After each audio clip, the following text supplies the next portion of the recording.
tal, querido? Bastante bien, vamos a quejarnos. No, estoy trabajando. Diga, poneos ahí que os vigile yo.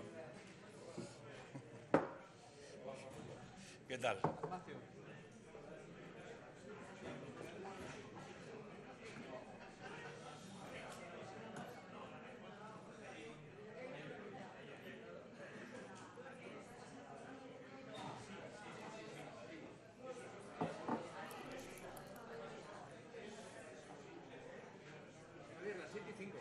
Pues venga. Yo lo único, creo que si empezamos a proyectar, bueno, cuando empezamos a proyectar, igual convendría apagar las luces para que se viera mejor, más nítido. Le digo al... Ahora no, que estamos hablando, pero en cuanto empecemos a proyectar... Vale.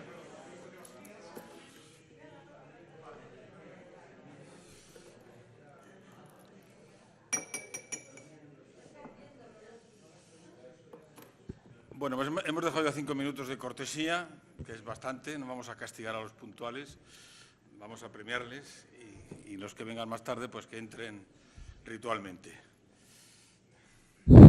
Opa. Bueno, arratsaldeon guztioi, lenda behin eskertu behar dautzuet Javier eta bionen izenean, zuen arreta hor kanpoan eguraldia inona dagoenez, beti da eskertzeko eukite apurtxo bat denbora, hona etortzeko. Buenas tardes, amigos, señoras y señores, y agradecerles su presencia para escuchar la conferencia que a continuación nos va a dar Javier Otaola. Agradecer también, como no, al Museo Vasco de Arte Contemporáneo, el Artium, y a su director, Daniel Castillejo, por habernos dejado este incomparable marco del auditorio. Aprovecho para recordar que los móviles tienen que estar apagados.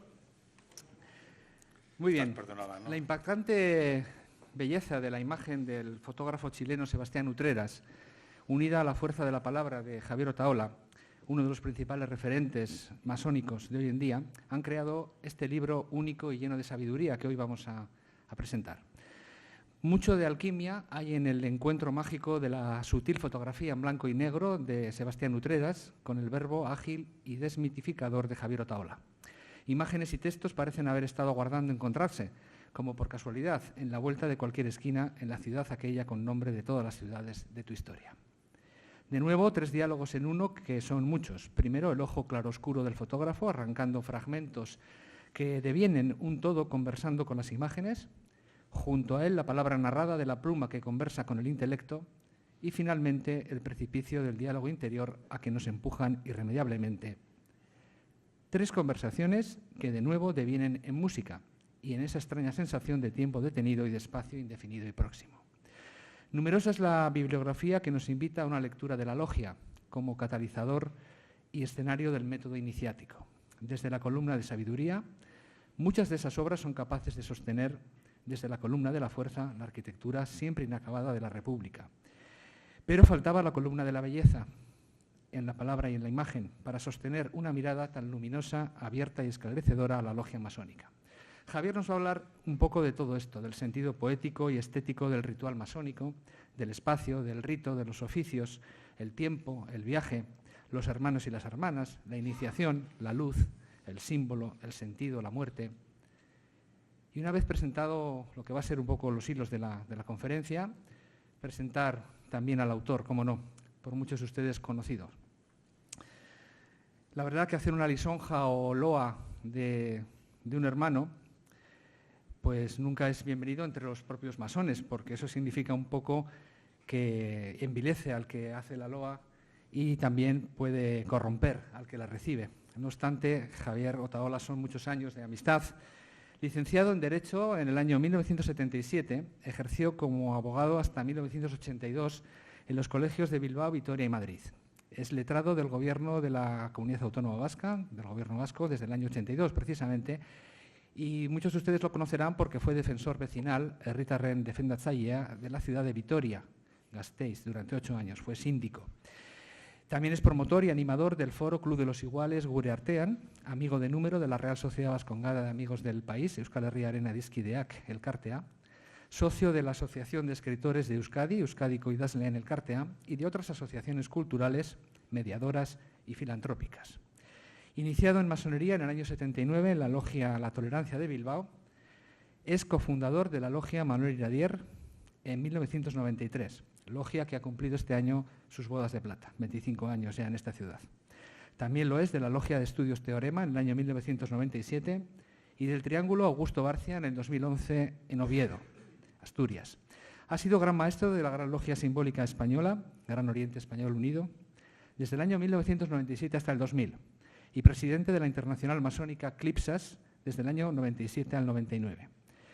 Javier Otaola Bajeneta es autor de múltiples ensayos masónicos como La metáfora masónica, Razón y sentido, Fragmentos de un discurso masónico, En el umbral de la logia, La masonería en personas, libro que escribió junto a otro hermano, Valentín Díaz, La logia y la ley del deseo, Masonería y hermenéutica, Un mundo problemático junto al filósofo Andrés Ortiz Osés, Una mirada a la logia, junto al fotógrafo chileno Sebastián Utreras, que es el libro que hoy presentamos.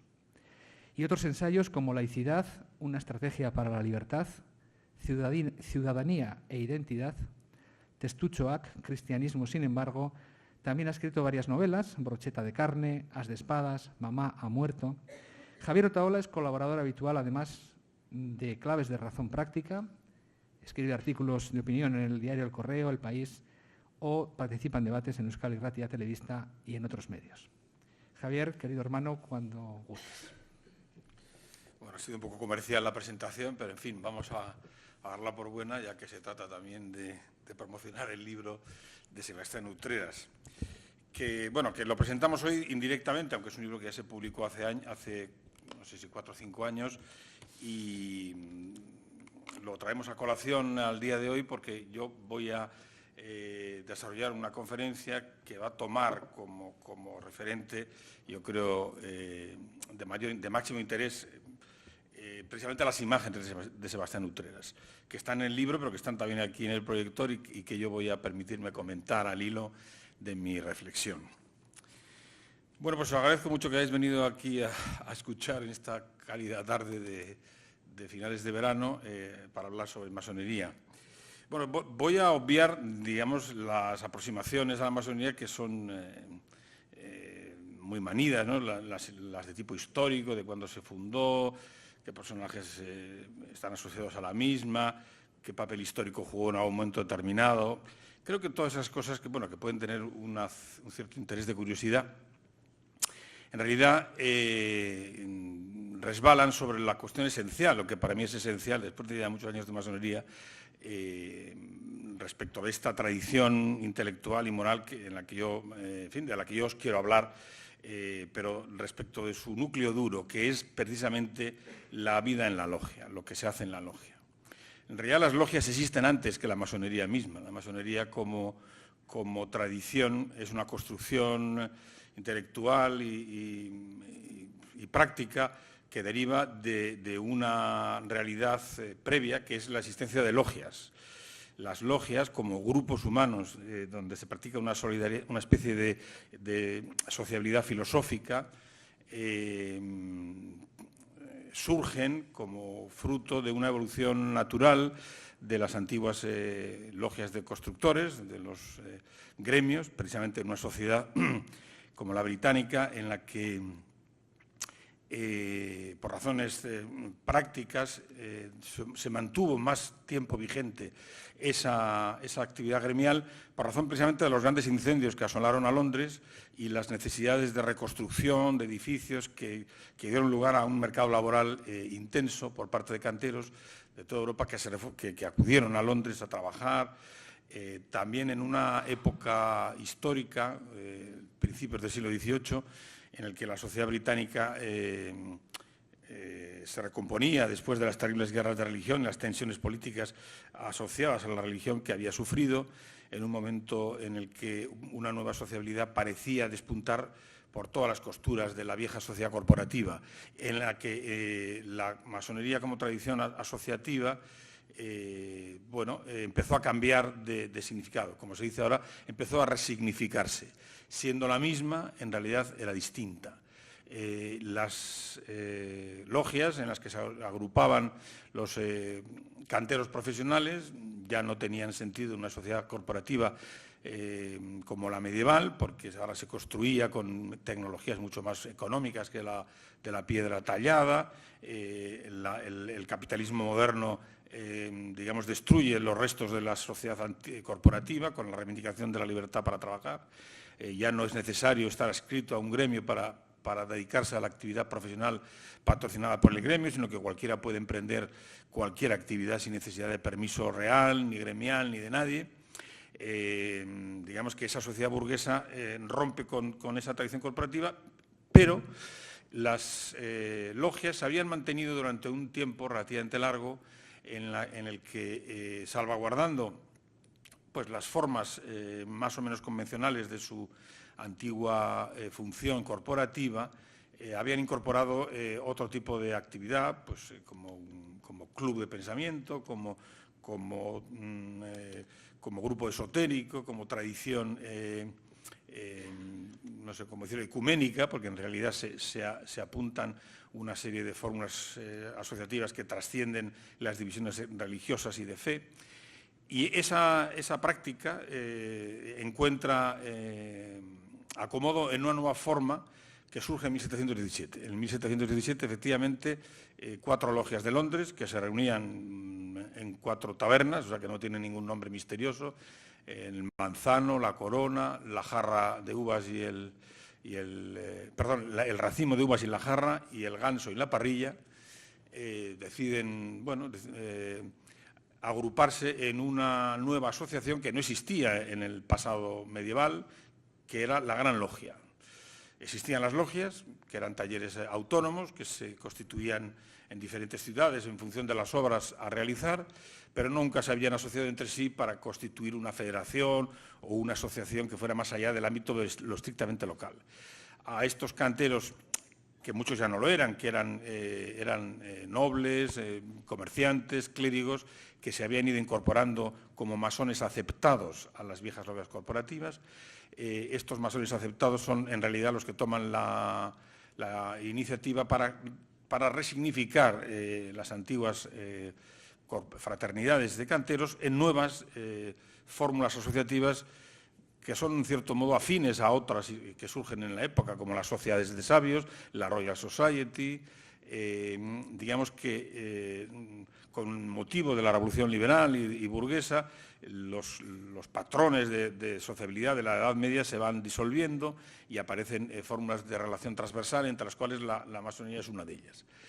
Esas 4 logias crean la Gran Logia de Londres en el año 1717 y en 1723 deciden redactar unos reglamentos que se llaman constituciones, siguiendo un poco la retórica de las antiguas corporaciones de constructores, con apelaciones, por supuesto, a la divinidad, a la tradición, a la Biblia. Bueno, se remontan de una manera así fantástica hasta Adán y Eva, a las pirámides de Egipto, a los colegios romanos, en fin. En esa época, para que algo tuviera prestigio, tenía que ser de origen muy antiguo. Cuanto más antiguo, más prestigio. Entonces ellos construyen unos antecedentes míticos para referirse a que la tradición constructora, digamos, era de las más nobles en la Edad Media, y ellos tenían el derecho a mantenerla con una nueva finalidad. Esas constituciones las redacta aparentemente el pastor Anderson, un pastor de las iglesias libres de Escocia, pero el que tiene la mano, digamos, más larga en esa redacción es otro pastor, el pastor Teófilo de Saguilier, que era un pastor hugonote, bueno, de una familia hugonote huida de Francia, que se refugia en Londres, que era miembro también de la Royal Society de Londres y amigo personal de Newton. Y bueno, entre el pastor de Saguilier y el pastor Anderson redactan las llamadas Constituciones de Anderson, que es un documento muy venerable, donde después de mucha mitología se dicen 3 o 4 cosas que son significativas, que es, bueno, la primera de ellas, los seres humanos tenemos muchas inspiraciones religiosas, tenemos distintas fees, tenemos diferentes orígenes políticos, sociales, pero hay algo en nosotros, en nuestra común humanidad, que, más allá de todas esas diferencias, nos permite reconocernos como hermanos. Esta verdad práctica que habían aprendido a sangre y fuego después de las matanzas de Cromwell les lleva a convenir, bueno, como no vamos a ponernos de acuerdo sobre las grandes cuestiones teológicas que son siempre muy indecidibles, vamos a ponernos de acuerdo en aquello que sí podemos resolver. Y es en la buena conducta, lo que llamaban los hermanos que redactaron las cuestiones, en esa religión natural en la que todos los hombres de bien se reconocen, que es ser honestos en el trato personal, ser sinceros, ser leales, en fin, tener buenas costumbres, escuchar a los demás, respetar los derechos ajenos, en fin, cosas bastante obvias que parece mentira que tardaran tanto en reconocerse. Y entre personas que eran católicos, protestantes de las diferentes ramas, episcopalianos, presbiterianos, judíos, dicen, bueno, para no discutir sobre los temas teológicos, vamos a dejar todo eso en un ámbito simbólico, de tal forma que cada uno lo interprete en su conciencia, en el fuero de su conciencia, como quiera, siempre que en la práctica y en la relación personal mantenga pues, esas reglas de buena conducta y esa religión natural que todos nos podemos reconocer. O sea, dejemos los debates de la ortodoxia y vamos a entendernos en las conductas, en la ortopraxis, en lo que hacemos. Y en eso pues, podemos llegar a tratarnos. Entonces, bueno, la masonería tiene éxito en esa sociedad y, de hecho, bueno, pues crecen las logias, las nuevas logias de masones aceptados, las nuevas logias simbólicas, lo que ellos llaman logias especulativas. No porque especularan inmobiliariamente, sino porque tenían como finalidad mirarse en el espejo, reflexionar. Y ese es el origen de la masonería. En realidad son las logias las que crean la masonería, si es que crean algo, porque bueno, luego la masonería, por supuesto, se ha ido desarrollando, en principio en casi todos los países donde tenía presencia el Imperio Británico, luego en el continente, en España, en fin, en el mundo, pero adaptándose, como no puede ser de otra forma, a las características, a los vicios y virtudes de las respectivas sociedades en las que se ha instalado. Bueno, y con esto ya no voy a decir nada más de historia porque me parece suficiente, pero es que había que decirlo porque la masonería no nace de una forma predeterminada por un conciliábulo de gente más o menos sabia, sino que es un proceso de decantación, de resignificación de la vieja sociabilidad gremial asociada a la construcción. De hecho, en muchas de las reflexiones que se hacen en logia nos remontamos siempre a, en fin, nos gusta, nos pone un poco a tono en remitirnos a los viejos canteros como si tuviéramos algo que ver con ellos, porque, y repetimos mucho un viejo refrán masónico de los masones operativos que decía, c'est là que tu fais, te fait, lo que tú haces, te hace. Esta frase a mí siempre me ha parecido genial. Creo que dice muchísimas cosas y además es fruto de una experiencia muy práctica de la gente que picaba piedra y que descubrió que cuando tú picas piedra mucho tiempo con una finalidad determinada, con una voluntad de construir, de sacar belleza de esa roca y tal, ese trabajo, esa acción que proyectas sobre la piedra, de alguna forma se proyecta sobre ti, de tal forma que lo que tú haces efectivamente te hace. Bueno, luego, a partir de este momento, la masonería tuvo muchos avatares. En algunas épocas, en los orígenes de la modernidad, desgraciadamente, creo yo, pero bueno, quizá inevitablemente, la masonería tuvo algunos compromisos de tipo político, porque la política, como bien sabéis, permea toda la actividad social. Y en aquella época en la que no había partidos políticos, ni grupos, ni una política entendida en el sentido moderno, muchas asociaciones, instituciones, los clubes de opinión, las logias de canteros, los grupos de carbonarios, en determinadas épocas tuvieron un papel político que no es propio, yo creo, de la reflexión iniciática ni filosófica, pero que digamos, inevitablemente ha determinado y ha perfilado una imagen histórica de la masonería. Pero yo creo que, felizmente, esa época ha pasado. La modernidad, en cierto modo, los ideales de la propia masonería, mejor o peor, digamos, se han materializado porque son ideales en realidad de la humanidad, de la modernidad en su conjunto. No hace falta ser masón para reconocer la importancia de los derechos humanos, para leer a Kant o para estar de acuerdo con el derecho internacional que rige hoy en realidad las relaciones entre los estados civilizados, más o menos civilizados. Pero yo voy a insistir en lo que a mí me parece que sigue siendo válido en la masonería, que ya no tiene que ver con ese perfil político, que a mí me parece una circunstancia estrictamente histórica, sino con el trabajo de reflexión personal y de construcción personal, que ese trabajo, para bien o para mal, es eterno, porque todos los seres humanos llegamos a este mundo, a esta realidad, somos arrojados, como diría Heidegger, somos arrojados a la existencia a medio hacer, somos como Quasimodo, estamos medio hechos. Hay cosas en nosotros que apuntan una identidad, un ser, pero ese ser está inconcluso. Nosotros tenemos que terminar de acabarlo hasta el final de nuestros días. Bienvenido al director del Artium, que ha tenido la gentileza de permitirnos, y proseguimos con la conferencia. En ese fondo de autorreflexión, de filosofía, diría yo, pero bueno, por utilizar las propias palabras que utiliza la masonería, que utilice la palabra filosofía en un sentido muy genérico, digamos que sobre esa sociabilidad de la logia, que es un grupo de personas que deciden reunirse, que deciden compartir sus reflexiones personales, pero no de una manera cualquiera, sino en un marco pautado por un rito que, en fin, que aunque ha sido modificado en el tiempo y que naturalmente no tiene nada de mágico ni de sacramental, pero sí que tiene algo de venerable en cuanto que es fruto de una reflexión colectiva, de una práctica centenaria. O sea, en el 17 se cumplieron 300 años de las primeras logias especulativas en Londres. Son ya 300 años de conversación en torno a estas imágenes, a estos ritos, a las reflexiones que personalmente provocan en cada uno de los masones y masonas que asisten a estos rituales, que los representan en relación con su propia vida. Entonces, esa parte es la que a mí me parece más interesante. Yo a esa parte me refiero como tradición iniciática. La masonería es, en su núcleo duro, una tradición iniciática. ¿Qué es iniciación? La palabra iniciación está, a mi juicio, muy manchada, muy intoxicada, porque se asocia con grupos así medio mágicos que tienen experiencias en el límite de la consciencia.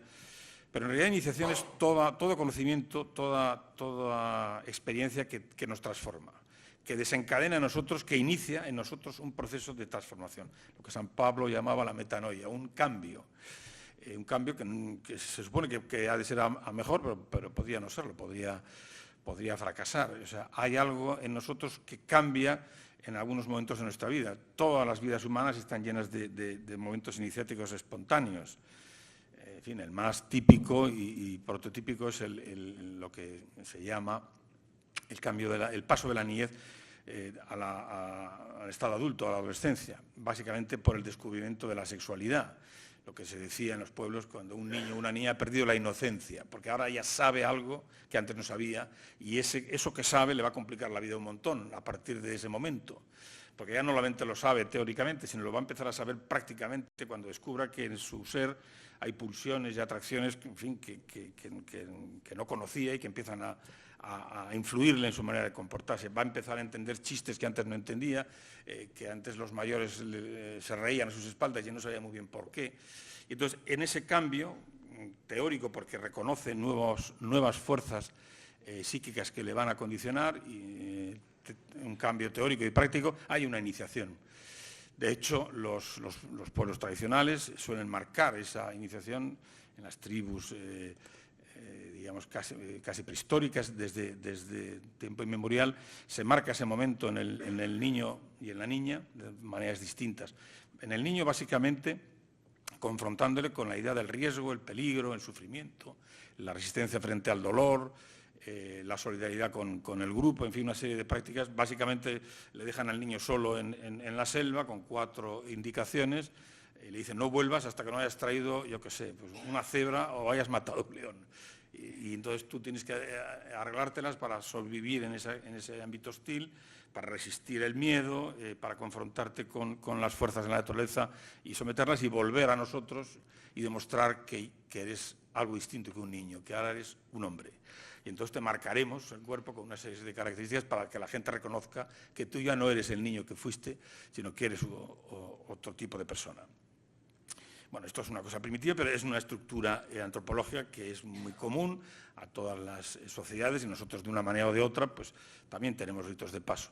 La masonería lo que hace es trabajar sobre esa idea de la transformación, no con adolescentes, porque hay que ser mayor de edad, ya poder ser persona autónoma independiente, y practica una serie de rituales que, por explicarlo de una forma muy sencilla, vienen a representar básicamente hechos existenciales que todos podemos afrontar en la vida, pero que aquí se representan y se dramatizan de una manera colectiva para permitir, para provocar, en cierto modo, en la persona que los vive psicodramáticamente, una reflexión filosófica. Y básicamente esas experiencias, no es ningún misterio, son la primera de ellas, la experiencia de la confusión, de la oscuridad, del temor a lo desconocido, de la incertidumbre, básicamente sobre el mundo y sobre ti mismo, cuando no sabes muy bien quién eres. De ahí que la primera ceremonia de iniciación que se representa, una ceremonia socialmente muy incorrecta, por supuesto, porque vas con los ojos vendados, como dice el ritual, ni vestido ni desnudo, en una posición totalmente desairada, incómoda, confusa, caótica, en la que dices, pero ¿cómo demonios me habré consentido yo jugar este juego y meterme en este lío con esta gente que vete tú a saber qué intenciones tiene? Y estás ahí y bueno, y te hacen unas preguntas y bueno, al final, si aguantas el tibio, bueno, pues venga, vamos a vivir hasta el final a ver qué pasa y tal, pues efectivamente todo eso que has vivido, toda esa situación extraña, digamos, tiene una gran virtud y es que te desfamiliariza de ti mismo. Lo primero que necesitas es sorprenderte de ti mismo y alejarte del ser habitual que tú eres, protegido por las múltiples máscaras que te has construido, por las seguridades sociales, económicas, morales que tú crees que tienes y, digamos, reconocerte en tu pura y desnuda humanidad, en una postura, en una situación efectivamente un poco desamparada, incierta, insegura, en la que constantemente te preguntan ¿quién eres? Y esa pregunta y esa situación de confusión y de incertidumbre y de oscuridad es la primera prueba, es la prueba que te convierte, que te permite reflexionar.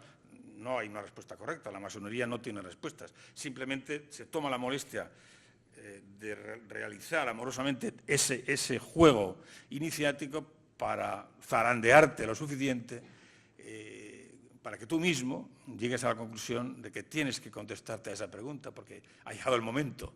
Y, bueno, mal que bien, no tienes que hacer ninguna confesión personal ni nada, pero en términos estrictamente filosóficos, en un momento determinado irás redactando una serie de escritos en los que tú irás contestando de una forma o de otra quién eres, cómo sales de esa oscuridad, qué es para ti la venda que te has quitado, en fin, una serie de propuestas poéticas, simbólicas, filosóficas que te obligan o que te incitan, sería más exacto, a pensar sobre ti mismo. Y además participas en el juego que otros han ido haciendo sobre lo mismo, con lo cual escuchas también las experiencias de otros que han pasado por ese mismo trance. Una vez hecho este proceso, digamos, eres aprendiz y entras en el juego de la logia vistiéndote como un aprendiz, con un mandil de aprendiz, porque toda la logia es, durante todos sus encuentros y reuniones, un pequeño teatro de psicodrama en el que todos adoptamos ese papel de constructores, porque se supone que estamos construyendo algo. Nadie nos dice qué, pero todos tenemos que ir adivinando exactamente qué es. Lo primero, a ti mismo, ordenando un poco lo que tú eres, o lo que tú crees que eres. Al de un tiempo, los hermanos, compañeros y maestros, pues se creen que, bueno, que al final pues has entendido, que te ha gustado, que has comprendido, porque la masonería tampoco es obligatoria, no hace falta ser masón para hacerse estas preguntas. Es una cuestión también como del fútbol, de tener afición o no tenerla. Si tienes afición y te mantienes y te gusta ese juego, pues seguramente llegará un momento en que los hermanos dirán, bueno, vamos a subir el salario, vamos a hacerle compañero. Entonces hay otro juego, otro psicodrama, otra representación ritual, ya un poco más, menos melodramática, en realidad donde todo gira dicho de una forma así sintética, sobre la idea, ¿qué vas a hacer? Una vez que sabes quién eres, ¿qué vas a hacer contigo? ¿Cuál es tu papel en el mundo? ¿Cuál es tu tarea? ¿Cuál es tu trabajo? ¿Cuál es tu camino de conocimiento para conocer el mundo en el que vives? Y bueno, este viaje es más de otra naturaleza, pero también en el fondo tiene los mismos elementos simbólicos que suscitarán con más o menos intensidad esa reflexión y con el tiempo pues irás respondiendo a esas preguntas. Y finalmente llegará el momento en que los maestros dirán, bueno, yo creo que este compañero debe ser elevado a maestro y invitará a participar en un ritual de maestría que es el último grado de la masonería simbólica, donde, que es el más dramático de todos, el más, en cierto modo, terrible, porque tiene que ver con la terribilidad de la vida misma, ¿no? Donde la cuestión a debate es la muerte física, la finitud, cómo afrontarás la muerte y cómo afrontarás el mal. La muerte y el mal son los dos males, digamos, con los que tendrás porque el mal, de una forma o de otra, te va a encontrar, te va a tentar, te va a confrontar, te va a pisotear, quizá. Bueno, y entonces hay una representación psicodramática en la que se representa la muerte del maestro Irán, que es asesinado por sus compañeros, y en esa muerte y en ese relato tú participas con diferentes roles y al final tienes que abocarte a una reflexión sobre lo que allí ha sucedido simbólicamente y cómo tú elaboras y cómo tú confrontas esa realidad ahí representada en relación con tu vida personal. Y luego, básicamente, con el tercer grado tú ya has adquirido las claves de ese juego simbólico y a partir de ese momento, digamos, tú participas por generosidad en el camino que otros hacen para evolucionar en ese mismo recorrido, preguntando sobre quién es cada uno de nosotros, cuál es nuestra tarea en el mundo y cómo vamos en fin, qué camino de conocimiento vamos a seguir en el mundo para llevar a cabo esa tarea y cómo afrontaremos finalmente la muerte y el mal que sin duda encontraremos en nuestro camino. La masonería, por supuesto, está abierta a cualquier fe religiosa o a ninguna, porque cree que estas preguntas de tipo filosófico tienen respuestas religiosas, por supuesto, porque también las religiones responden a la pregunta ¿quién eres?, ¿qué haces? Y cómo confrontar la muerte, pero religiosamente, filosóficamente o intuitivamente, de una forma o de otra, todos en un momento determinado nos hacemos estas preguntas, masones o no masones.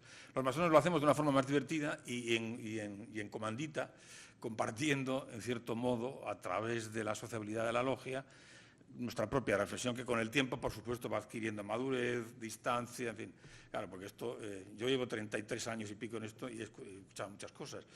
Y yo mismo ya no soy el que era, pero bueno, de alguna forma, cada vez que escucho una reflexión sobre esto, no dejo de sorprenderme. O sea, yo creo que el sentimiento más representativo de lo que yo he vivido en masonería desde que entré por primera vez a esta actualidad es el asombro. Siempre me asombro. Bueno, primero me asombro de que la gente haga estas cosas, o sea, de que la gente, digamos, se tome la molestia de hacer estos juegos, de representar estos símbolos. Hay algo en este simbolismo, en esta tradición, que toca algo profundo, porque si no, no se explica que pueda mantenerse, que pueda, digamos, revivirse constantemente y dar un fruto. Naturalmente, esto no significa que el proceso sea exitoso.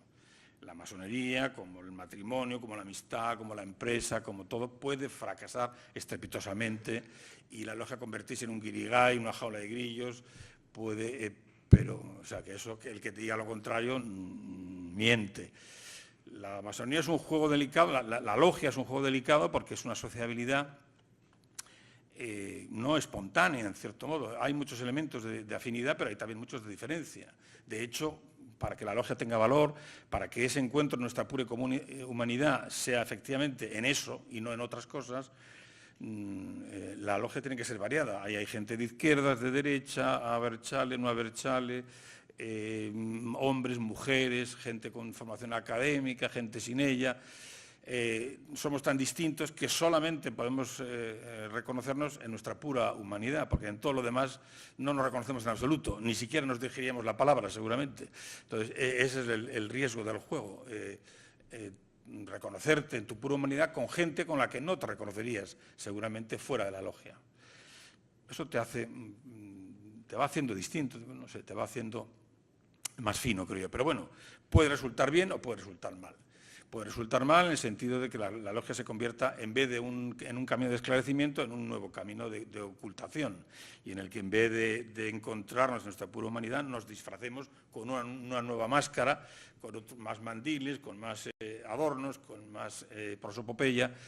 Eso también puede pasar y, de hecho, bueno, ahora que no me ve nadie, diré que yo he visto que ha pasado. Pero bueno, cuando no pasa eso, cuando realmente las cosas salen bien, bueno, pues es realmente sorprendente y gratificante.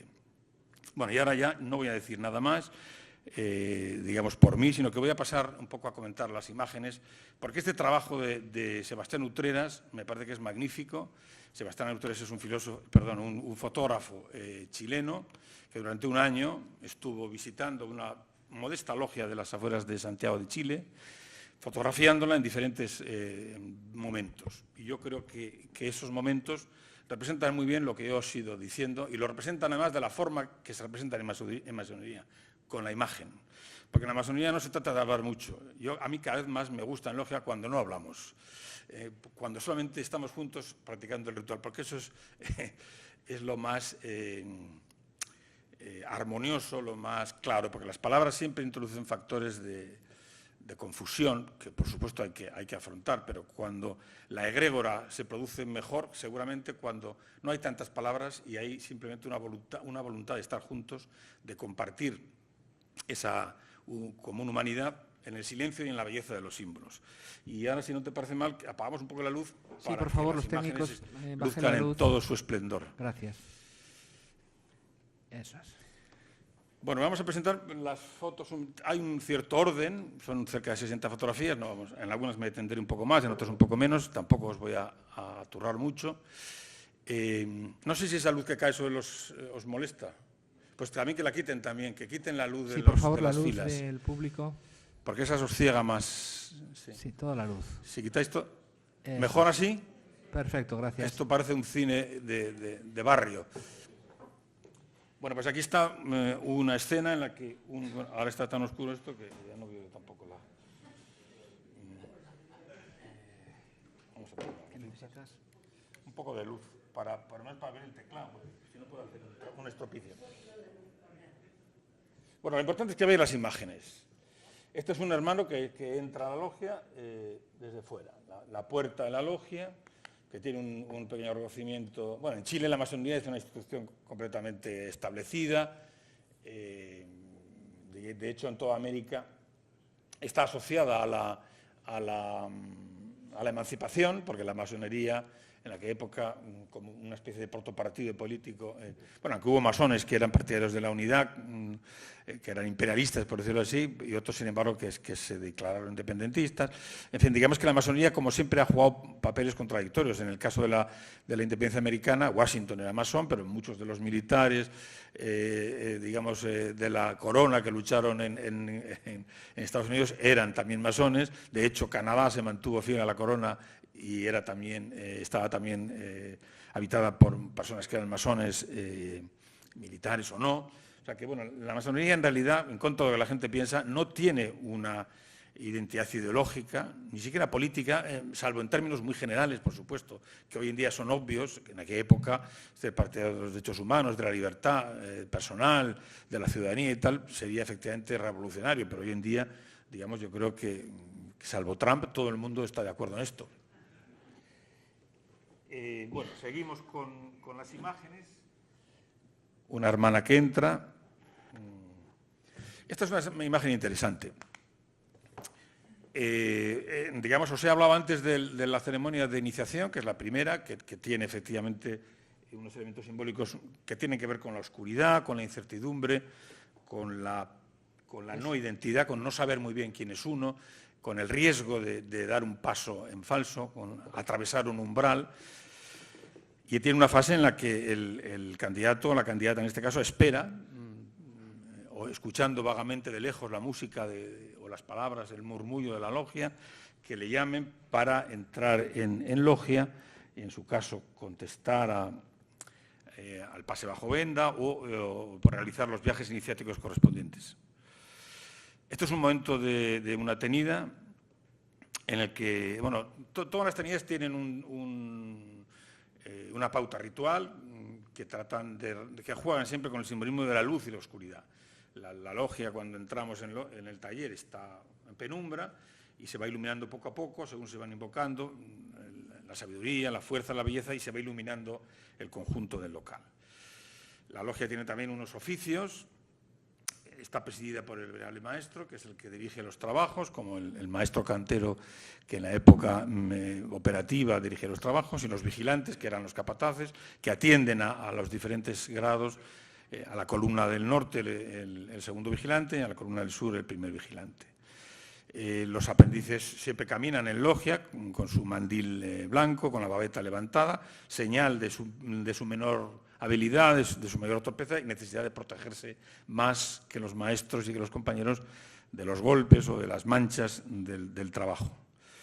La logia siempre está decorada con un centro en forma de damero, que es, bueno, se pueden hacer muchas representaciones simbólicas. La hermenéutica de los símbolos de la logia no está cerrada ni es normativa, pero yo me gusta pensar que ese damero es un poco, representan la vida humana, nuestra existencia, con sus días y sus noches. Porque a fin de cuentas el trabajo de construcción y de reflexión de la logia versa siempre sobre la existencia de cada uno de nosotros. El cielo de la logia también representa el cielo estrellado del mundo en el que vivimos. El mundo es nuestro taller, es nuestro lugar de trabajo.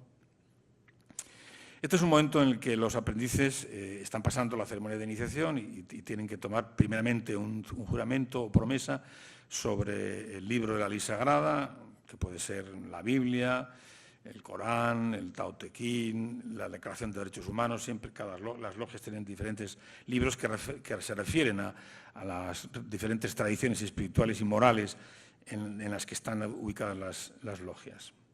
Este es el lugar donde se realiza el juramento. Sobre el damero, el altar con el libro de la ley sagrada, el compás y la escuadra.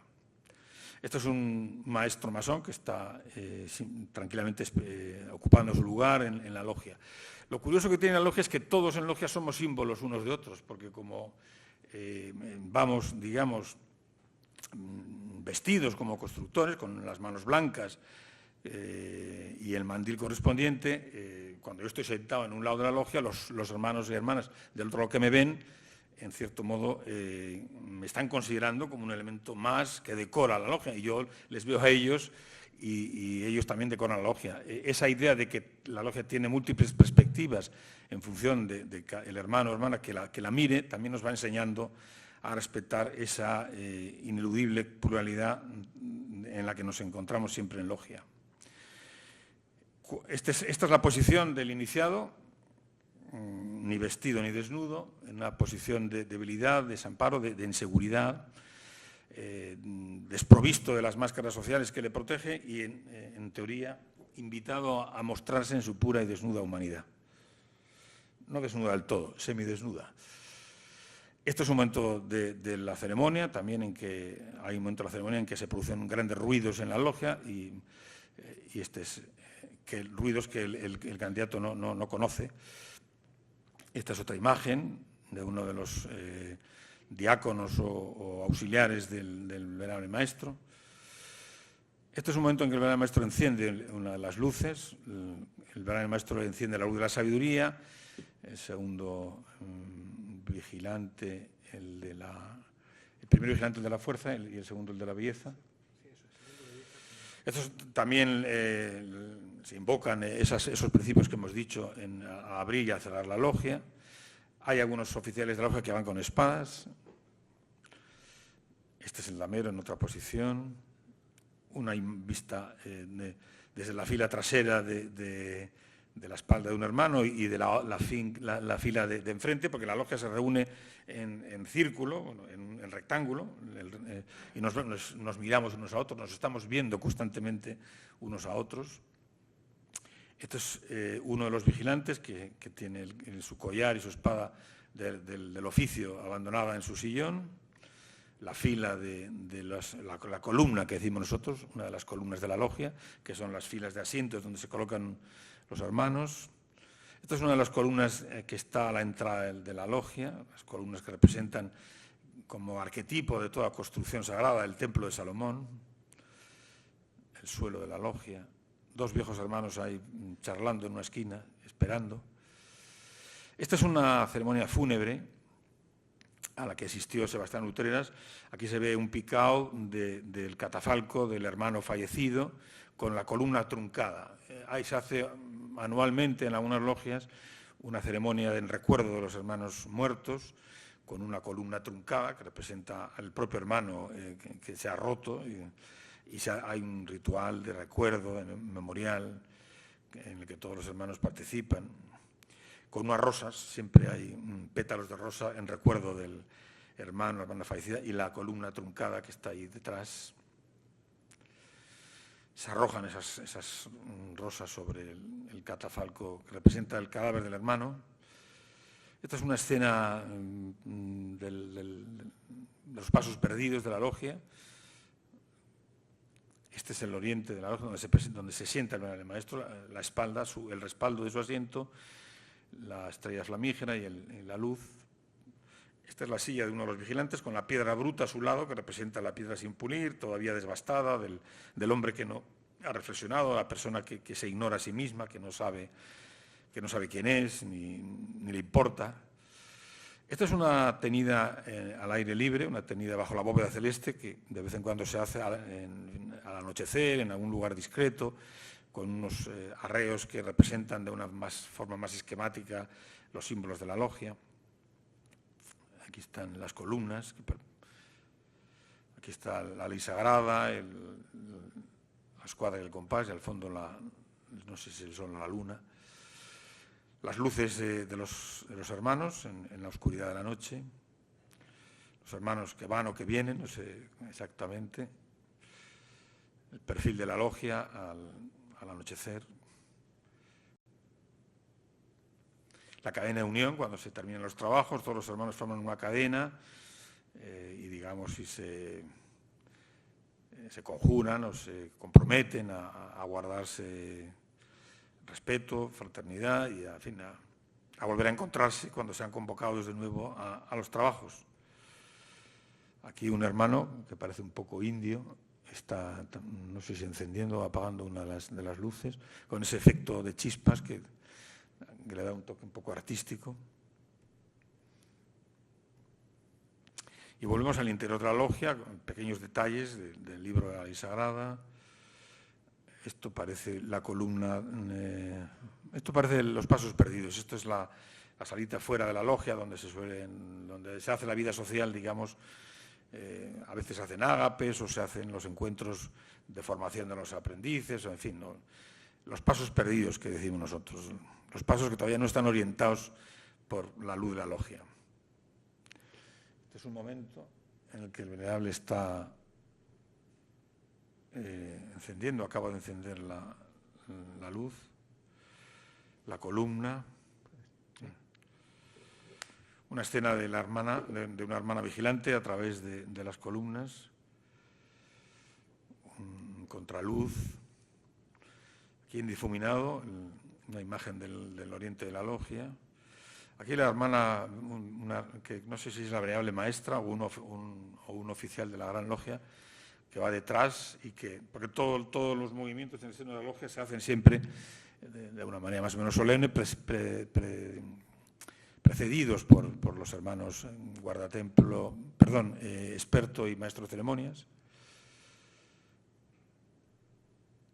Este es el bastón del maestro de ceremonias,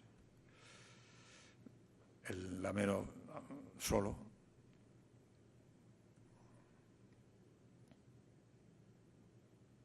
Una visión de la logia desde la puerta. Aquí la venerable maestra que está mirando algo, pero todavía no está vestida ritualmente. Esto es una escena de la habitación de la cámara de reflexión. Yo creo que es uno de los elementos ceremoniales del rito de iniciación es que el candidato pasa un tiempo en una cámara oscura, fuera de la logia, meditando sobre su testamento filosófico. Un vigilante, el cojín donde se deposita el libro de la ley sagrada y la espada flamígera, que es la que tiene el venerable en su mano. Es la espada del espíritu, no es una espada de lucha, sino de fuego, de luz, que es la que representa, en cierto modo, el proceso de esclarecimiento, de iniciación. Esta es la bajada, yo creo, a la cámara de reflexión. La cámara de reflexión. La cámara de reflexión con sus adornos, como veis, muy alegres. Porque en el fondo la masonería es optimista pero trágica, porque cree que la condición humana tiene ese fondo que tiene que encarar, ¿no? Otra escena, otra toma de la cámara, las puertas, la visión que tiene el candidato cuando entra, cuando se le hace bajar, la espera, la entrada, ni vestido ni desnudo.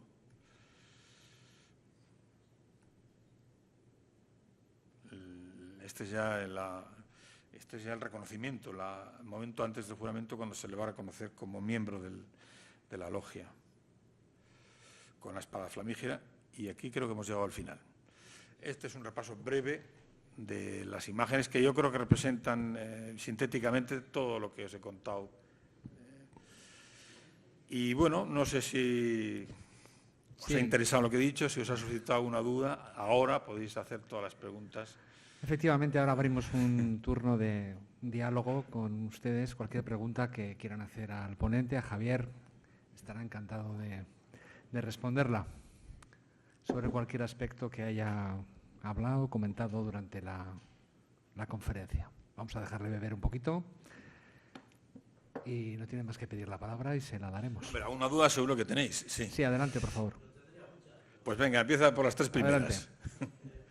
¿Qué es lo que hace que uno pase de ser aprendiz a compañero o maestro? Ya veo que ya estás pensando en promocionar.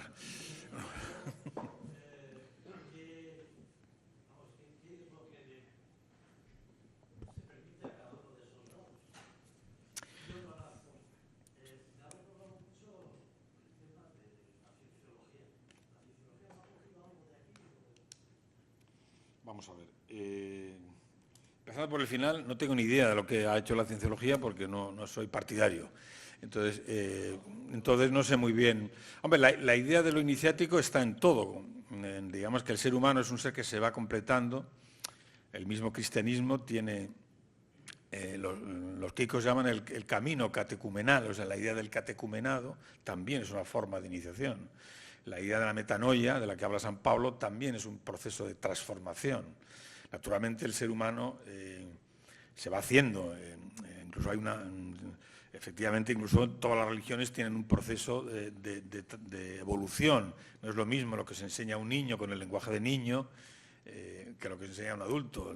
Las imágenes, en fin, las referencias del niño, del adolescente, del adulto son distintas. O sea, que el ser humano es un ser que se hace, que no está concluso, que está abierto a transformarse, es universal. Entonces, que la cienciología lo haya hecho, pues no me sorprende. No me consta nada en particular, pero tampoco me parece extraño. Sobre la segunda pregunta de qué es lo que... En realidad, la masonería, lo único que, vamos, por lo que yo sé, en los 33 años que llevo en esto, no pide nada de particular, simplemente que la gente asista, que una persona asista a las tenidas, que muestre interés. Sí, los derechos y obligaciones son un poco los mismos: asistir a las tenidas, participar en los trabajos, en cada uno en la medida de sus posibilidades. Es verdad que hay una metodología también pedagógica. Los aprendices ocupan un lugar distinto en la logia, en la zona del norte, más oscura, se supone que tienen menos luz. Una cosa importante, todo el mundo está llamado a ser maestro, o sea que la idea de la masonería es que todo el mundo tiene que llegar de alguna forma a ser maestro de sí mismo, o sea, asumir empuñar en cierto modo su ser bajo su propia responsabilidad, que a fin de cuentas es lo que enseña la masonería. Naturalmente, como la masonería no sabe o no tiene una respuesta correcta para cada uno, lo que espera es que cada uno vaya desvelando cuál es ese ser que quiere empuñar y en función de que, por supuesto, que sea una persona constructiva, digamos, fraternal con los demás hermanos, digamos, moralmente correcta.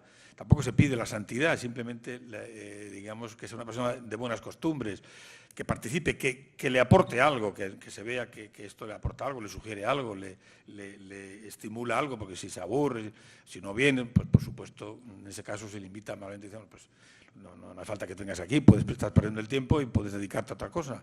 Si esto de la masonería no es necesario, no es una cosa obligatoria, en cierto modo es un capricho que algunos tenemos y otros no. Entonces, si ves que te interesa, pues sí, lo que más se aprecia precisamente es la asistencia, porque es el único vínculo que nos une. Nosotros fuera de la logia no tenemos relaciones especiales, salvo que vaya surgiendo una amistad paulatina, un reconocimiento mutuo, pero es que eso es libre y espontáneo. Tú no estás obligado a ser amigo ni de la cuadrilla de los miembros de la logia. Eso queda de tu cargo. Puede ser que sí, si hay vínculos de amistad, o puede ser que no. En realidad, lo único que estás obligado tú es acudir a la logia, a participar en los trabajos, en la medida que te toque, colaborar con las cuotas mensuales, en fin, lo típico de una asociación.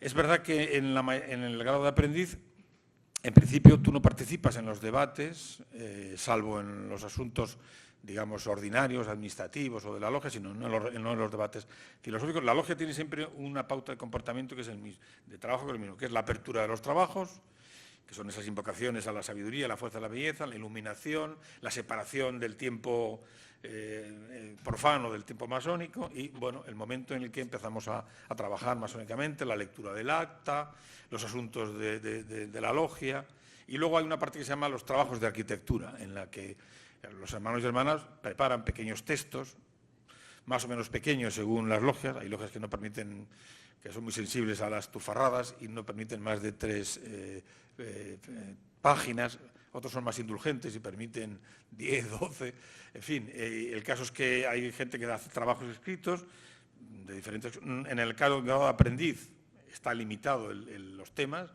básicamente tienen que ver con el simbolismo del aprendizaje, con el rito de la ceremonia de paso y poco más, porque se pretende que guardar silencio también es una enseñanza. Estar callado, escuchando como los otros dicen, cosas con las que estás de acuerdo, cosas con las que no estás de acuerdo y sin embargo te callas y aprendes a escuchar y a dejar pasar la bola, pues eso también es muy educativo.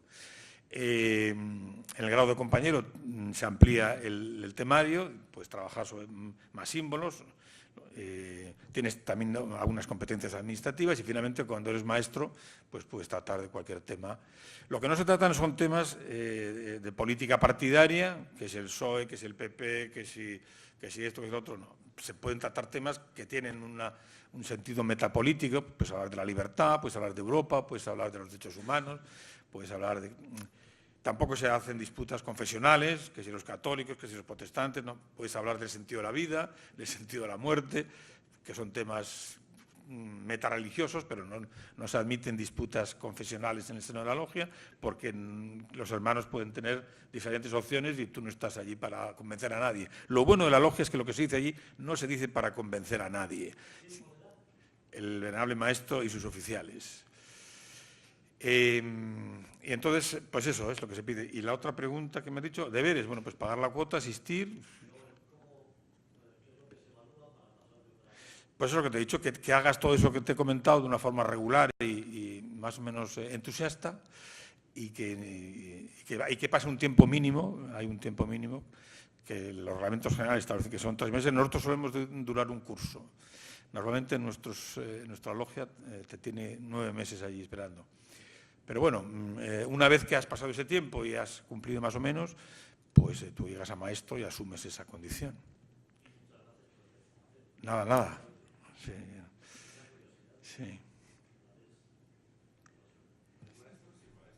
Por supuesto.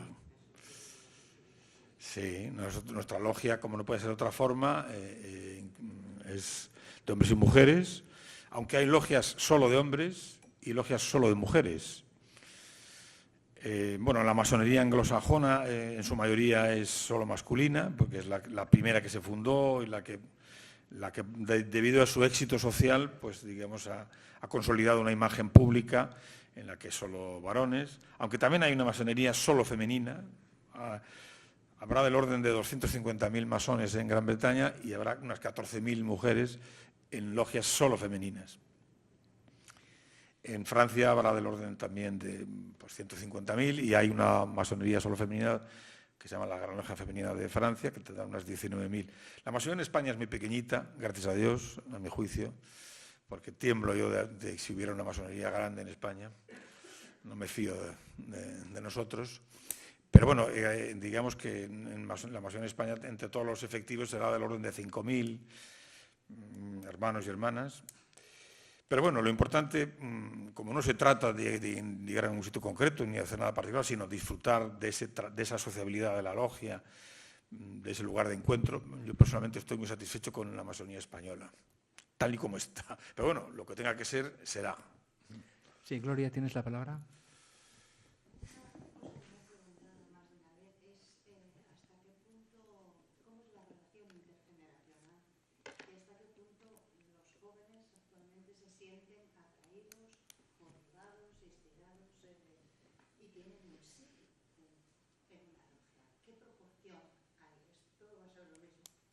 Bueno, habría que definir lo que es joven. En general, para que una persona se acerque a la masonería tiene que ser ya talludita, porque es muy raro que a un tío se le ocurra. Primero porque uno de los requisitos que exige la masonería para entrar en logia es ser una persona libre y de buenas costumbres. Y la libertad tiene que ver primero con que no seas una persona sometida a controles ideológicos ajenos a tu propia conciencia, y segundo, que tengas capacidad para responder por ti mismo de tus obligaciones civiles, en fin, y económicas, ¿no? Entonces, una persona que dependa de sus padres ya no es una persona libre. Entonces, normalmente, aunque yo entré en masonería relativamente joven, con 24 años, normalmente la gente hasta los 30 no se le ocurre. La gente normalmente que entra en masonería es esa gente que ha hecho ya mucho de todo en la vida, ha terminado la carrera, se ha casado, tiene 2 hijos, y de repente dice, bueno, esto es todo. Me parece como que, cojones, igual hay algo más. Entonces, normalmente es gente que está en esa situación. Es raro que un tío de 24 años haga eso. Pero bueno, entonces nosotros consideramos una persona de 35 años una persona joven en masonería. Bueno, la masonería inglesa ni te cuento, porque la masonería inglesa el más joven tiene 70 tacos. Entonces la masonería regular es muy vieja, ¿no? Pero bueno, en Inglaterra un tío de 50 años es un joven masón. Entre nosotros 30 sería la frontera. Ya uno de menos de 30, pues que también los hay, pues es un pipiolo. Pero bueno, está bien, si él quiere entrar y responde y está dispuesto. Aunque es verdad que la gente que participa joven es bastante entusiasta. También es verdad que el que lleva mucho tiempo en masonería va relajando su entusiasmo. Porque la fraternidad, como todos los afectos, tiene sus vaivenes y bueno, ya estás un poco curtido. Y los entusiasmos excesivos suelen ser mala señal. La gente que se entusiasma mucho se decepciona fácilmente. Porque claro, la fraternidad al principio es una cosa tan estupenda, claro, pues, la tomas muy al pie de la letra y hay que tomarla con moderación. Con moderación, o sea, hay que pedir poco y dar mucho. Si haces eso, te irá bien, si no, no. Sí, estaba el caballero y luego Creo usted. que sí. Quería un poco, ¿cuál es tu impresión, tu experiencia sobre las ceremonias de iniciación a las que has podido asistir? Porque al hablar de cambio y San Pablo, ¿es cambio o es rotura? Es decir, no. Es decir, simbólicamente parece que no es que lleven al individuo a una rotura de su yo, pero parece que sí a un simple cambio, ¿no? Bueno, pues te voy a explicar lo que yo pienso, lo que a mí me ha parecido. En realidad, lo que te provoca, lo que a mí me provocó, por lo menos, no quiero dar doctrina porque cada uno seguramente tendrá su... Es como una especie de irritación, o sea, ¿esto qué demonios es y qué significa? Entonces, tú te propones aclarar eso. Entonces, bueno, vamos a ver esto, yo soy un tío serio, si he hecho esto, será por algo. Entonces, vamos a ver, tú mismo te esfuerzas por elaborar, y al principio tienes una fiebre intelectual por entender todo aquello, por comprender. Pero claro, porque la masonería no se explica, no es fácil de entender, no es una cosa que se da fácilmente. sino que espera mucho de ti, porque si no, lo que tienes es un taco al principio, y dices, esta gente, bueno, una sensación de asombro. Vuelvo a lo del asombro. Cuando yo con 24 años estaba en un despachito allí en la calle, ¿cómo se llama la calle esta? Bueno, al lado de los jardines de Trueba. Estábamos allí, pues 12 o 15 tíos, vinieron unos franceses, un gendarme que era más grande que un armario, tal, ahí, con las espadas, las luces. Yo cuando me quitaron la bebida me quedé pegado. Pero si la gente que está en la calle nos ve aquí, vamos, llaman a la policía, con espadas, pero me feré un asombro gozoso, porque me di cuenta, tengo que reconocerlo, yo era un tío, un sabiondo, un tío presuntuoso, pensaba que lo sabía todo, que la vida ya no me iba a deparar sorpresas, que todo iba a ser más o menos una goma que se estira, pero un poco de lo mismo. Y cuando veo que con 4 velas, 2 espadas y tal, de repente se monta allí una cosa que parece aquello otro mundo, dice, no tenéis ni idea. Hay otros mundos y están aquí. Y con 4 cosas se puede montar aquí la de Dios. Entonces, tuve una sensación de sorpresa, pero una sensación agradable. En cierto modo inquietante, pero también agradable. Pero decía, bueno, es que no te has enterado de nada, no sabes nada. Porque claro, ¿quién te iba a decir a ti que este tío con esa pinta de abuelete iba a estar aquí con una espada y una vela mirándote? A ver si... Joder, eras todo sorprendente, muy sorprendente. Y bueno, pues me gustó esa sorpresa. Dije, bueno, pues esto... Entonces, esa sorpresa me obligó a repensar todo aquello y a encontrarle un sentido. Dije, esto no puede ser que no tenga sentido ninguno, porque al principio dudas, interpretas de una forma, de otra, luego vas hablando con unos, con otros, luego vas escuchando y al final dices, bueno, efectivamente.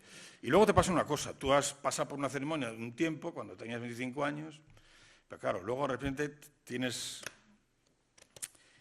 40 y de repente se te incendia tu casa. Y dices, hostia, o sea, tú vas descubriendo, tú, digamos, te haces flashback y vuelves a la ceremonia de iniciación y dices, esto que yo hice tiene que ver con esto que me pasa ahora. No tiene nada que ver en términos causales, pero en cierto modo todas esas dramatizaciones que yo he hecho, esos juegos, esos peligros en los que se suponía que yo estaba recorriendo el camino de la vida, en la logia, con los ojos vendados y con aquel estruendo y tal, en el fondo es lo que me está pasando ahora. O sea, te das cuenta que tu vida también es un recorrido iniciático y que las cosas que te pasan, digamos, las puedes releer a la luz de ese ceremonial y, de cierto modo, bueno, sacar algunas conclusiones y algunas motivaciones para superarlas o para encajarlas mejor.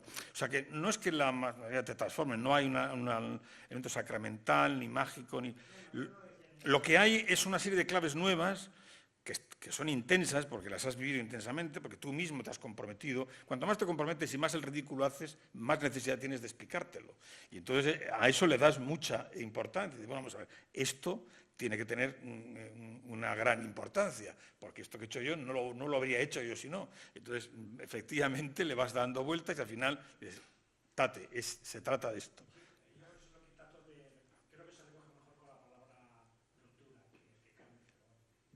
Pues quizás sí. Sí, tú vas reajustándote constantemente y además tienes que... Claro, luego también hay otra cosa que es muy iniciática, que son los hermanos y las hermanas. Te pasa una cosa muy graciosa, claro, pero tú les vas cogiendo cariño. Esto es como a los animales, les vas cogiendo cariño a base de verles y tal, y escucharles, y bueno, les cojo. Y entonces, bueno, pues te interesa lo que dicen. Seguramente si no fueran en la logia no les harías ni puto caso. Pero como están allí y están hablando y tal, oye, pues...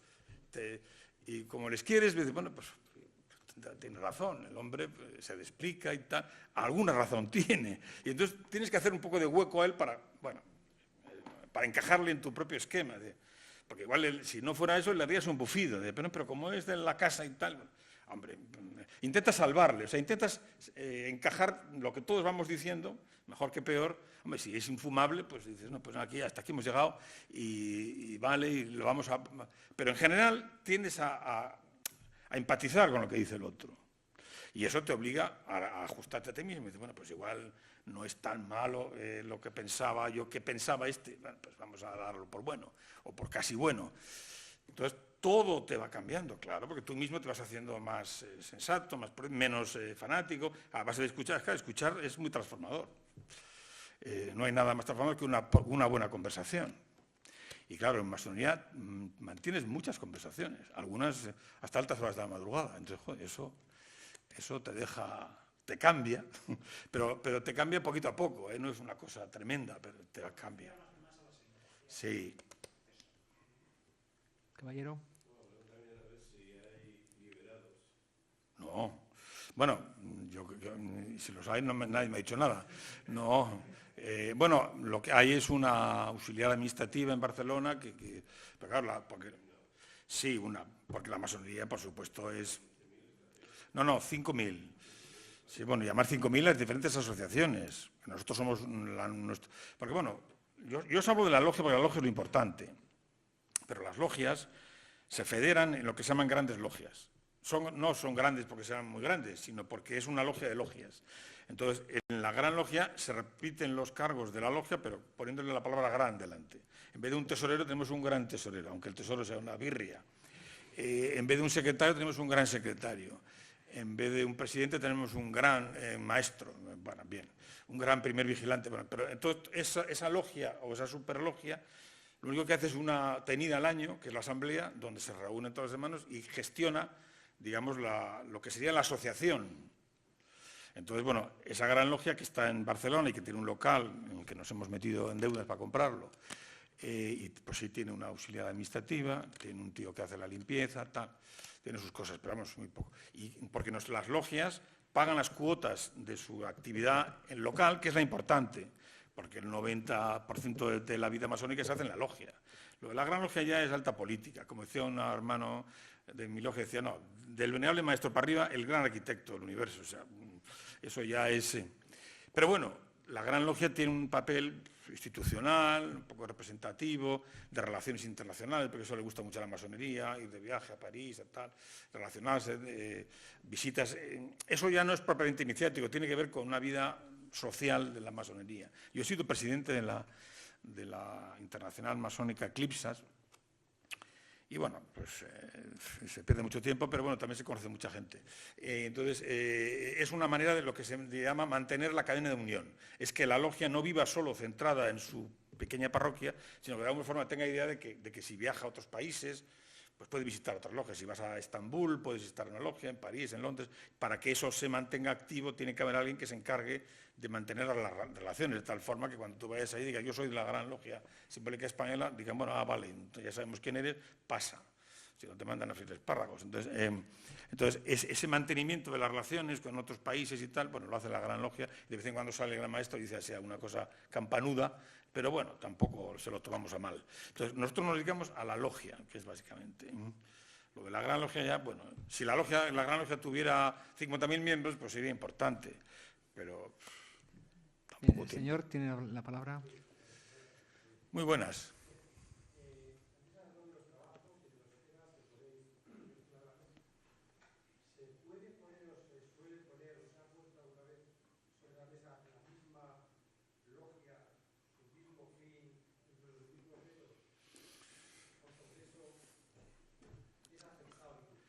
Bueno, se habla mucho del método masónico. Lo que se hace, en grado de maestro sobre todo, sí que se reflexiona mucho. La masonería está siempre hablando de sí misma. ¿Qué es la masonería? Porque a fin de cuentas la masonería tiene que ver con qué es el ser humano, por qué hacemos estas cosas, por qué necesitamos significado, por qué buscamos fraternidad, por qué pensamos que hay una pura y común humanidad y no diferentes humanidades en conflicto, en fin. La masonería te calienta un poco el coco y te obliga siempre a estar dándole vueltas a las cosas, sin llegar a nada en realidad, porque a fin de cuentas siempre estamos en lo mismo. Pero bueno, tú, para tu coleto sí que vas haciéndote tu propio argumentario de las cosas, a partir de lo que reflexionas y de lo que escuchas de los demás. Entonces, no, la logia que hace eso lo puede hacer, pero entonces la gran logia ya le dice, fuera. Porque la gran logia se llama también la obediencia. ¿Por qué? Porque la gran logia es la federación de todas las logias que obedecen los mismos reglamentos. Entonces, los mismos reglamentos ya tienen unas pautas, unos principios, una constitución, un ritual determinado que tú no puedes alterar caprichosamente.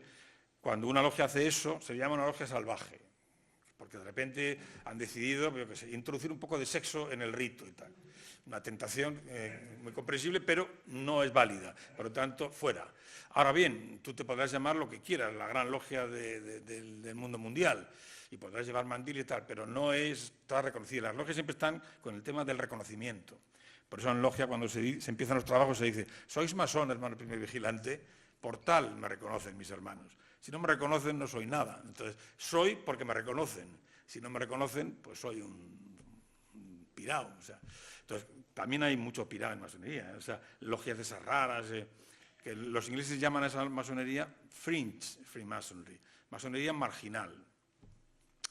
Que por supuesto siempre, pero las obediencias, que son la parte seria, son las que garantizan que no va a estar eso lleno de locos, de timadores, de gente con ganas de armar la bronca, porque a la gente se le sube enseguida. No, la masonería que está regulada y reconocida es una masonería seria. Luego puede haber logias salvajes que hacen sus cositas y tal, pero no, nosotros no lo reconocemos como tales. El caballero, de la tercera fila primero, no, Augusto, usted después. El caballero de la tercera fila. Sí. La masonería es una fraternidad que no tiene nada que ver con la amistad, como siempre. Es decir, buscamos una relación con personas a las que probablemente no hubiéramos conocido nunca fuera de nuestro entorno habitual, de nuestra zona de confort. No tenemos la misma referencia personal que se tiene con una amistad que se va decantando a lo largo de la vida, la que tienes ramalazos, reflejos, tienes pruebas de cuál es la catadura moral, personal, ideológica de esa otra persona, con la que terminas o no haciendo una amistad. Llegas allí, conoces gente que no tienes ni idea ni de su origen, ni de su, digamos, honestidad, y sin embargo tienes una exposición personal muy acusada. Es decir, hay una exposición personal realmente no solamente íntima, sino incluso delicada. Por otra parte, la masonería ha sido perseguida de forma salvaje y feroz por todos los regímenes totalitarios. Pero eso es muy elegante. Sí, es lo que hay, es decir, que la historia realmente nos lo muestra. Y estamos además en el país que ha sido el peor ejemplo, que ha tenido la más descarnada, la más sanguinaria persecución. La más larga, sobre todo. Muchísimas muertes y torturas y de cosas peores. ¿Cómo hace la masonería para evitar zorros en el gallinero? Qué pregunta, Dios. Pues Mucho cuidado. con mucho cuidado, claro, y arriesgándose siempre. Bueno, aparte que en realidad la masonería tiene una ventaja, y es que como no se entrega rápidamente, sino que es un proceso relativamente largo, pues hombre, digamos que si a una persona viene con avisas intenciones, tiene que tragar mucha quina antes le va a costar un huevo. Lo cual no quita para que un Velorcio pueda entrar en masonería. Pero eso en realidad forma parte también del juego. Digamos, yo siempre digo que el momento más bonito, eso va a parecer un poco contradictorio, pero nosotros hemos tenido algunos conflictos sonados en logia, y donde más ha demostrado la talla y la fraternidad de nuestra logia ha sido cuando los hemos resuelto. Pues claro, porque la fraternidad es cachonda cuando todo va sobre ruedas y todo es estupendo y jiji, jaja, y qué buenos somos y tal. Pero cuando la cosa se pone fea y el hermano es un poco tocapelotas, entonces hay que resolverlo fraternalmente, con equidad, con justicia. Ahí es la prueba. Yo creo que ya decía nuestro padre Freud que la fraternidad es un afecto ambiguo, incluso la fraternidad de sangre.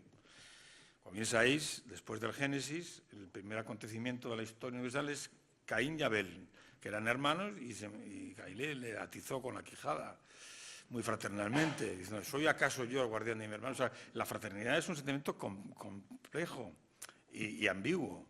En los sueños, en el análisis de los sueños, que decía Freud, los hermanos aparecen en el sueño como alimañas que te quitan la comida, porque compites con ellos por el afecto de tus padres. Entonces, tú te vas haciendo más, más inteligente en la fraternidad cuando asumes esas púas. Y bueno, en realidad, bueno, dicho esto, que es una reflexión genérica y tampoco va a nada, en términos prácticos lo que hace la masonería cuando una persona llama a las puertas es organizar 3 entrevistas que se llaman aplomaciones. Todo es muy simbólico, es poner una plomada, una piedra, para saber si de esa roca vasta puede surgir una piedra cúbica. Las aplomaciones, pues, les entrevistas a la persona, te citas en un bar, una cosa así muy romántica, muy de película. Yo fui una vez a Moscú a aplomar a un profano. Fuimos 3 allí, nos citamos a las 6 de la tarde en la plaza Bolshoi, junto a la estatua de Carlos Marx. Dijo, ustedes son los aplomadores, ¿no? Y un frío de cojones. Pero bueno, fue un viaje muy interesante, tuvimos una coartada fantástica para poder ir a Moscú y hicimos las aplomaciones y ese profano al final ha sido un hermano magnífico en logia. Claro, una persona que te llama desde Moscú para Javier, iniciar... si me permites interrumpirte, Sí, por supuesto. Seguro que el público, además él se ha definido como masón, ha escrito libros y demás, seguro que ustedes saben de quién estamos hablando. Seguro que no.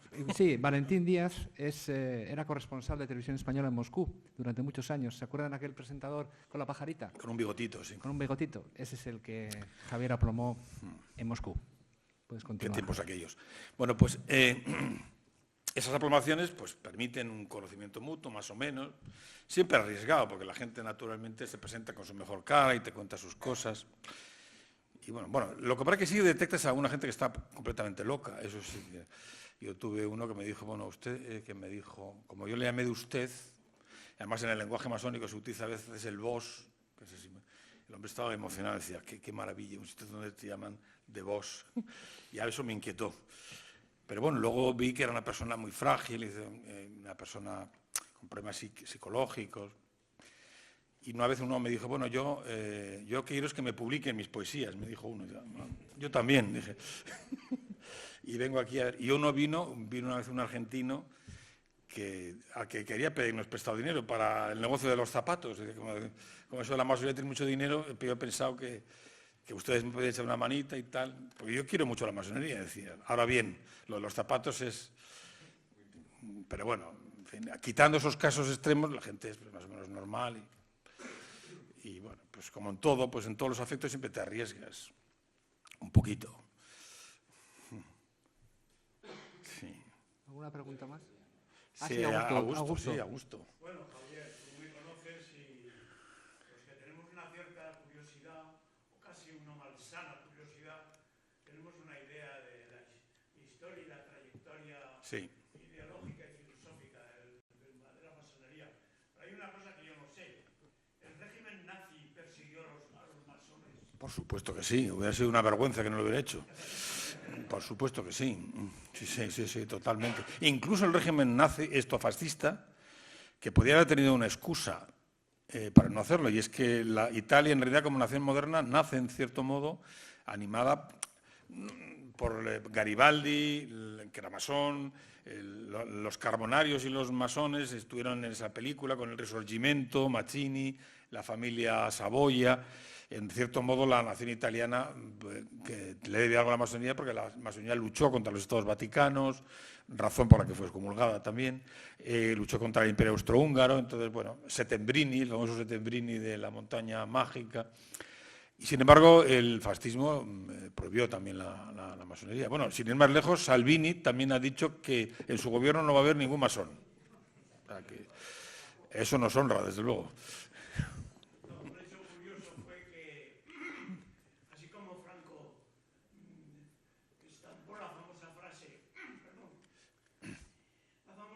De la conspiración judeo-masónica, sí. Resultó que un general que decidió en gran parte, pero en una parte de la guerra civil, Cabanillas era masón. Sí. Claro. Entonces, eso fue un problema. Pero te voy a hacer una aclaración. Vamos a ver. Es que esto de la palabra ser es una palabra muy difícil, porque es muy ambigua.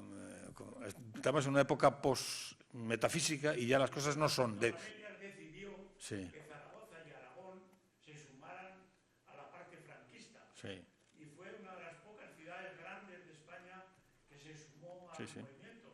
Porque ni Bilbao, ni Barcelona, ni Madrid, ni Valencia, ni Málaga se sumaron al movimiento. Bueno, pero yo quiero decir que Cabanellas era masón del mismo modo que Judas era apóstol del Señor. O sea que exactamente igual. O sea, claro, es que el ser es una palabra muy ambigua.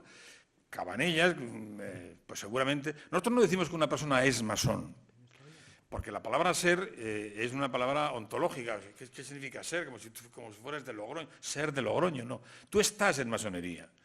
Porque por eso la masonería no es un movimiento ideológico. Nosotros no somos masonistas, sino que hacemos una actividad. La masonería, como la carpintería, como la jardinería, es una actividad. Entonces, tú estás en masonería cuando haces masonería. Y cuando no haces, no estás. O sea que ser es una palabra muy fuerte. Ser masón no es nadie. La gente hace masonería, está en masonería. Entonces Cabanellas seguramente se inició. También Azaña se inició una vez. Fue un día con la finalidad... Yo tengo mucho respeto por Azaña, pero desde luego su opinión de la masonería era nefasta. Tampoco sé qué masonería se encontró. Tampoco pongo la mano en el fuego. Entonces... y dijo que no, que para hacer ritos que prefería la Iglesia Católica, que él no iba a andar haciendo cosas raras. Y se metió en la masonería porque pensó que eso le podía facilitar el entendimiento con el presidente del Partido Radical, con el que fue luego presidente de la República, el presidente de las Cortes, el sevillano Martínez Barrios, que sí que era un masón intenso.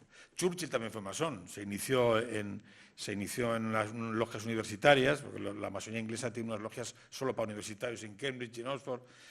Oscar Wilde también fue masón. Sin embargo, no fue un masón significativo. Sin embargo, Franklin Delano Roosevelt sí que fue un masón muy activo y durante toda su vida. Fue al grado 33 y estuvo en todos los araos y en cierto modo su comportamiento político y su comportamiento personal tiene algo que ver con la masonería. O sea que lo de ser masón... Pinochet también fue masón, o sea, se inició en masonería. Su padre médico había sido un masón ilustre. Salvador Allende también era masón.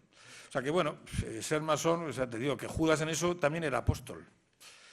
Y sin embargo, mírate, qué juego dio. Entonces, o sea que tampoco... Bien, Javier, tenemos dos preguntas más. Sí. Primero la suya. Sí.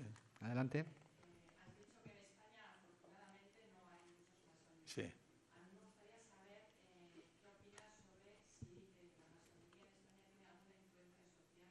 No me refiero a relaciones de poder. Yo creo que no.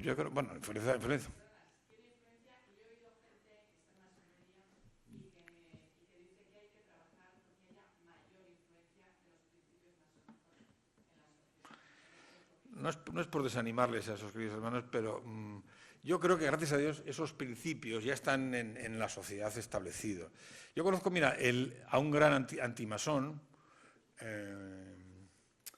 que tiene un libro, un carlista convencido de estos que fuese de los de Pío VI, no, de Sisto, que tiene un libro que se llama La masonía desenmascarada o algo así, porque esos títulos melodramáticos les van. Pero creo que es un libro muy respetable intelectualmente. Lo que dice tiene su lógica. Él tiene una visión integrista del mundo, dice que la humanidad se ha descarriado desde el Tratado de Westfalia, que habría que volver a 1766, que todo es un disparate, que la humanidad camina hacia el abismo y que la culpa la tiene la masonería. Pero él llama a la masonería a todo lo que se ha hecho desde Westfalia. Dice, Kant era masón, o sea, él distingue entre lo que se llama la masonería de pensamiento, en la que por supuesto Juan Pablo II también es masón porque hizo lo de Asís, con toda aquella gente que creía en dioses falsos. Bueno, todo es masón, la ONU, la FAO, por supuesto, porque él tiene una visión completamente apocalíptica de la religión católica integrista, y él dice la masonería es incompatible con el catolicismo. Cierto, el catolicismo que este señor defiende es completamente incompatible, pero que todo es incompatible con eso. Todo, la democracia, los sindicatos, el parlamentarismo, todo. La democracia cristiana, pues la democracia cristiana la considera un invento de Satanás. Entonces, si alguno ve de vez en cuando los programas de Lágrimas en la lluvia, que dirige Juan Manuel de Prada, que es un escritor también muy carca y tal, pero bueno, que tiene su gracia. Ahí hay un abogado que es muy brillante, aunque todo lo que dice me parece un disparate, pero lo dice con orden y concierto, que se llama Miguel Ayuso, que también defiende esta misma tesis. Casi son sedivacantistas, consideran que la sede de San Pedro está vacía prácticamente porque no les parece que el Papa sea suficientemente católico. Entonces, claro, con esa gente, ¿qué vas a pensar? Entonces yo creo que la masonería en España no tiene mucha influencia porque no lo necesita, porque si la masonería no tiene que tener influencia, a mí que la masonería tenga influencia en la sociedad me trae sin cuidado.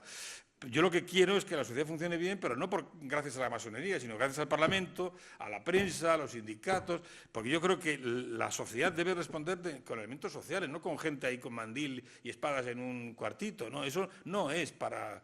Eso es para otra cosa. O sea, yo no creo que... Hombre, los valores de la masonería, felizmente, como dice este autor, dominan el mundo. Joder, pues eso es para levantar la moral. Pues entonces no hace falta que hagamos nada, ya está en marcha. Pues la democracia liberal, la modernidad, las universidades, todo, pues claro, porque esos ideales de la masonería desde Kant hasta aquí, pues están asumidos como principios generales. Entonces, ¿qué tenemos que hacer nosotros para...? Y van bien o van mal, no porque nosotros hagamos, si nosotros somos unos pringados. Yo no sé por qué la gente se empeña en que la masonería tiene que tener influencia. Cuanto menos influencia tenga, mejor. Y que eso tiene que ir porque la propia sociedad tiene músculo para poder vivir esos valores, no porque nosotros hagamos nada de particular. En fin, me parece una pretensión y ganas de darse importancia, dicho sea fraternalmente. No sé si te he contestado. Bien, tiene la palabra ahora Daniel Castillejo. Aprovechamos para reiterar el agradecimiento por habernos dejado el auditorio que cuando ha llegado. Y el libro que te he prometido. Y el libro. Adelante.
Vamos a ver, dos cosas. Bueno, lo primero, esto es inevitable y yo siempre lo discuto, pero en fin, sin éxito. Es que la masonería en realidad no tiene ningún magisterio especial. O sea, que la masonería no tiene una opinión. Una señora me preguntó, ¿qué opinión tiene la masonería sobre el aborto? No tiene ninguna opinión. Es como si me preguntas qué opinión tiene la Facultad de Filosofía de Vitoria sobre el aborto. No tiene ninguna opinión. Lo que hace la Facultad de Filosofía es que la gente filosofe y luego cada uno que saque la opinión que quiera. Entonces, para mí la logia es un poco como una pequeña facultad de filosofía, como una sociabilidad filosófica entre gente que no es filósofa de profesión. Lo que puede haber es, en cierto modo, digamos, sí que puede haber un mainstream, una predominancia. Efectivamente, en general, las opiniones de los masones y masonas que yo conozco pues, se mueven en el ámbito entre el centro derecha, el centro izquierda, socialdemócratas, democristianos, liberales, pues, lo normal, pero vamos, es un perfil estadístico muy semejante al de la sociedad en su conjunto. Claro, una persona que sea partidario del terrorismo o de, yo qué sé, o por ejemplo este autor que he suscitado, que no recuerdo el nombre, a ver si me viene. ¿Perdón? No te oigo. ¿Vázquez Mella? No. Este es un admirador de Vázquez Mella. Los círculos de Vázquez Mella, gracias a Dios, está muerto. Dios le tenga en su gloria. Pero este es uno de los seguidores de Vázquez Mella. Se llama... En fin, no me acuerdo. Su libro... yo incluso he discutido con él por Facebook y tal. Es gracioso. Pero yo le respeto porque creo que es una persona que, a partir de ese a priori, saca conclusiones lógicas. Pero claro, su a priori es tremendo, o sea, no tiene ni pies ni cabeza. Entonces, yo te puedo decir que en mi logia hay gente de todo. Predomina seguramente la gente más bien agnóstica e incluso atea. Yo personalmente me defino como cristiano. A mí me gusta el cristianismo y, por lo tanto, lo reivindico. Ahora bien, tengo la originalidad de ser miembro de la comunión anglicana, por supuesto, porque me parece que es una tradición cristiana más afín o más congruente con mis propias posiciones personales. Pero bueno, tampoco me parece muy importante ese patriotismo de iglesia, ese chauvinismo de católicos, protestantes. Yo creo que el cristianismo me gusta, me inspira, me sugiere verdades de sentido que yo respeto y que procuro, como confío también como Lutero, que me salvará más la fe que mis obras, pues eso me relaja un poco. Pero en fin, hay gente que es radicalmente atea y sin embargo respeta a los que no lo somos. Hay gente, pero en general, hemos tenido gente más bien de centro-izquierda. Tampoco me pregunto mucho yo a la gente de su ideología porque no me interesa mucho saberla, la verdad. Casi mejor no saberla, porque es para echarse a temblar, sino, entonces es mejor no saberla. Entonces, juzgar a la gente por lo que hace, por su comportamiento, en la relación interpersonal, tampoco vamos a meternos en ninguna... Sí, las buenas costumbres es una persona que tenga un estándar ético normal en la sociedad en la que vivimos, o sea, que no sea en fin, que no tenga que no tenga un negocio que se dedique a la trata o al tráfico de drogas o que sea de algún grupo yihadista o de los círculos Vázquez de Mella, que sería muy raro que estuvieran en masonería. Una persona de buenas costumbres es una persona con la que digamos, no te tienes que avergonzar de compartir con él. Pero claro, te cuenta que nosotros en Logia nos llamamos hermanos, nos abrazamos. Claro, si te vas a abrazar con un crápula y un canalla, casi mejor que se vaya para evitar líos. Entonces, normalmente hay buenas costumbres, ese estándar normal. Y luego que sea una persona que sea capaz de estar en un grupo plural y diverso, y también eso forma parte. Pero vamos, yo no, insisto, la masonería no es nada en realidad, son las logias lo que son. La masonería es la resultante de lo que las logias en cada momento, además en cada momento histórico, son distintas. La masonería en los años 30 en España tuvo una ventolera de tipo republicano, liberal, y tuvo un posicionamiento político muy claro. Hoy en día ya no tiene mucho sentido eso, porque ya hay partidos políticos de sobra y hay un debate político libre, con medios. Si la masonería es una aficionada, en realidad, pues, porque es gente bueno, es gente particular, que puede saber mucho de lo suyo. Igual hay médicos, hay profesores de gimnasia, hay herchañas. ¿Qué van a opinar ellos de los valores del mundo que no diga un buen artículo del País el domingo? O sea,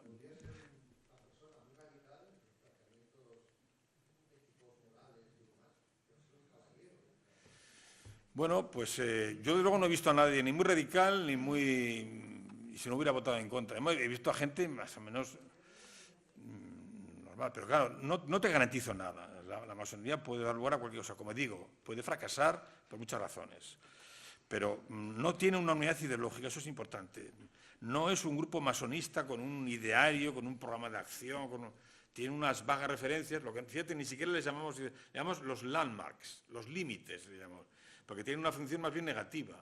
Los landmarks son esos límites más allá de los cuales no podemos admitir a una persona en logia. Esos son los límites.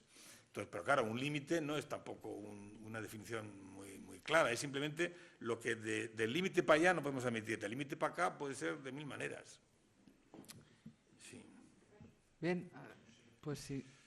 Sí, ¿querías hablar, Augusto? Bien, pues si no hay... Espero que no me guardéis rencor por todo el rollo que os he metido. Ninguna pregunta más. Reiterar el agradecimiento en nombre de Javier Otaola, el ponente, y nada, con esto hemos terminado.